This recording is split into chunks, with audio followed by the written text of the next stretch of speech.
Hey guys! ఈరోజు team అందరం డిన్నర్‌కెళ్తున్నాము. So, get ready with me. So, నేను జీన్స్ అండ్ టాప్ సెలెక్ట్ చేసుకున్నాననమాట. నైట్ టైమ్ సింపుల్‌గా ఉంటుందని చెప్పేసి.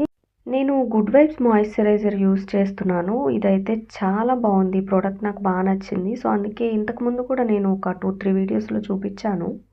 And as usual Pond's cream apply చేసి కొంచెం లైట్‌గా పౌడర్ అప్లై చేసుకున్నాను. నాకు ఐబ్రోస్ చాలా థిన్‌గా ఉంటాయన్నమాట. అందులో షేప్ చేసుకున్నాను. ఇంకా థిన్‌గా ఉన్నాయని చెప్పేసి కొంచెం హైలైట్ చేశాను. అండ్ నాకు కాజల్ కూడా బాగా అలవాటు. సో, డాజ్లర్ యూజ్ చేస్తా నేను. అండ్ ఫైనల్‌గా కొంచెం లిప్‌స్టిక్ ఏసుకొని రెడీ అయిపోయాను. అండ్ ఇంకో విషయం ఏంటంటే ఈ టాప్ నేను ఆన్‌లైన్‌లో తీసుకున్నాను. సో, మీకు నచ్చితే కనుక కామెంట్ చేయండి. నేను లింక్ షేర్ చేస్తాను. జీన్స్ మీదకి పోనీటెయిల్ బావుంటుందని అలా సింపుల్‌గా వేసుకున్నాను. అండ్ ఈ వాచ్ నాకు మా అక్క నా బర్త్‌డే గిఫ్ట్ చేసింది. సో, అది పెట్టుకున్నాను. కొంచెం వర్క్‌కి బ్రేక్ ఇచ్చి మా టీమ్ అందరం బా ఎంజాయ్ చేశాము. ఫుల్ వీడియో నేను కింద ట్యాగ్ చేశాను చూడండి.